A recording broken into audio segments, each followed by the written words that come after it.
Setelah menggempur Bandara Haifa, perlawanan Islam di Irak kembali menyerang situs penting Israel.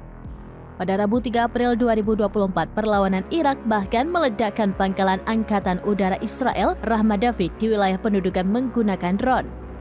Akibat serangan tersebut, Israel semakin mengalami kerugian besar.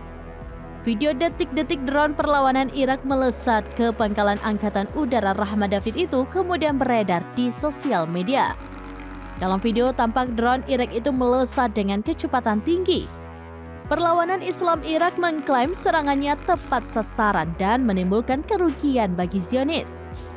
Namun tidak dijelaskan lebih lanjut terkait ada atau tidaknya korban jiwa dalam operasi tersebut. Diketahui serangan ini merupakan serangan kedua pada Rabu 3 April 2024 di wilayah Haifa. Sebelum menargetkan pangkalan Angkatan Udara, Irak juga menyerang bandara yang ada di wilayah tersebut.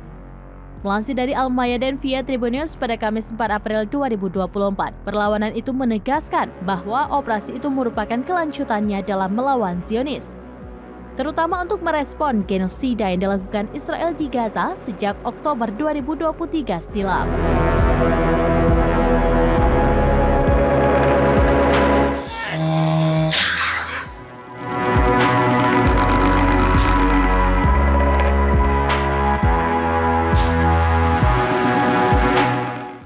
Download Tribun X sekarang, menghadirkan lokal menjadi Indonesia.